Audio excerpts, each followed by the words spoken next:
Hello everyone, I'm Dr. Sri Banerjee, core faculty for the College of Health Sciences and Public Policy at Walden University. And in this video, I will be going over suicide and how that is a stigma topic.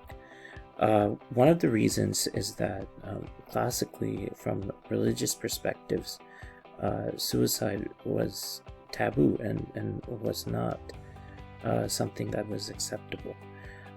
Additionally, nowadays, the media seems to glorify suicide instead of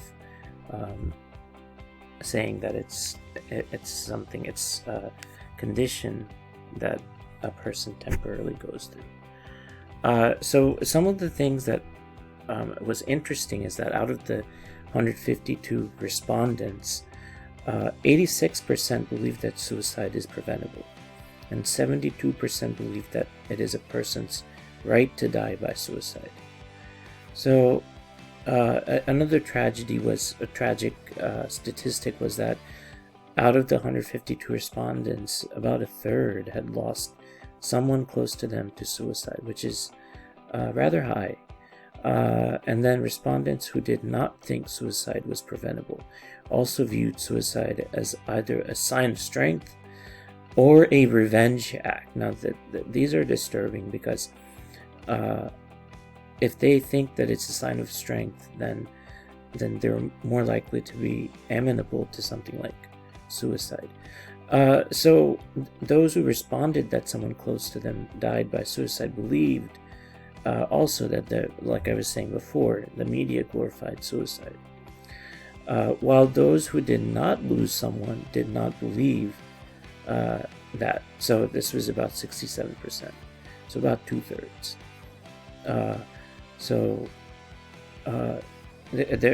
And individuals that did not lose someone, they don't see that. The idea is they don't see the glorification as much as people who are aware of suicide. Also, they did the study was partly using Facebook and Reddit, which are important social media outlets, platforms. So from that, women found social media to be a good platform for people to ask for help, while men did not find social media to be helpful.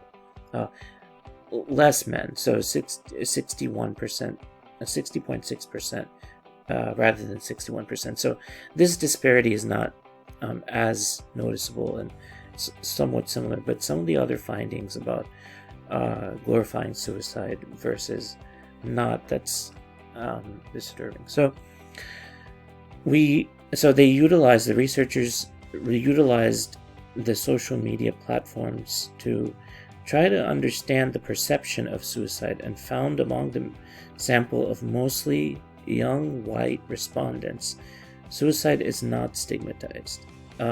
Most believe it is preventable and it is a person's right to die by suicide. One of the more important findings was that women found social media to be a good platform to ask for support. Men did not. So, in keeping with the trend that women tend to be more willing to seek help. And something that's interesting, and I've found this in my research, and I had conversations with physicians about this, is that when you're looking at suicide and some of the poor outcomes in rural areas where there are predominantly white respondents, there's this machismo or this kind of this virility where males feel like either a type of strength that suicide comes from, or thinks that they're kind of like almost like an invincibility among males. So they're less likely, males that have this type of personality are less likely to seek help. So that actually ends up being a more difficult thing among white males. So again, it's a global phenomenon. Let's not forget about that. 800,000 people each year die from suicide. This is a alarming statistic. 800,000 people die each year from suicide, and about 80% occurring in low and middle income countries. In 2017, it is estimated that 47,000 Americans died by suicide, and that's only slightly less than the number of people that die from drinking and driving. So if you make a comparison, it's quite alarming that more people die from suicide. And there's around 1.4 million attempted suicide. So if you count that, then the percentage is a lot more. And this is also important to know. Men died by suicide 3.5 times more often than women, and mostly firearms were used during the suicide death. So there's Durkheim in 1897 published Suicide, a Study in Sociology. So suicidology has a long history. In 1897, this is where it started. If we go back to ancient Roman times, self-killing was actually recognized with the Epicureans, acknowledging a man's fundamental right to dispose of his own life. So it seems like back during Roman times there was more acceptance and not as much stigma as we see in today's society. And of course, from the religious and politics lens, it seems like religious bodies and political bodies actually have ownership over our bodies, and a lot of times decisions are made depending on the type of religious and political context that there is.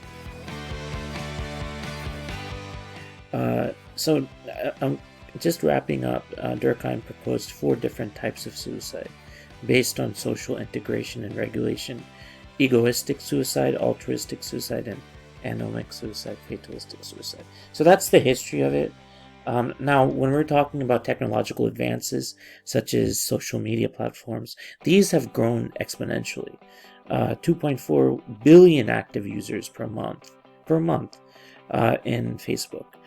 Social media platforms can offer several beneficial platforms in suicide prevention, which includes reach, accessibility, non-judgmental, and anonymous nature of such platforms. However, there's more proliferation of cyber suicide, pacts with strangers, and access unregulated online pharmacies. So all of these make the ways of suicide and plans of suicide a lot more easy. There is the increased risk of media contagion effect with peer pressure from online forums. Social media is a double-edged sword. While on one hand it makes for convenience, on the other hand there's some negative effects where some of the platforms are actually encouraging suicides. So accessing and utilizing such social media platforms should be done in care. There was a questionnaire development that was created, and it was 5-factor structure. People with incurable diseases should be allowed to commit suicide in a dignified manner. And this is a 5-factor structure questionnaire about acceptability. Number 2, perceived factual knowledge, PFK.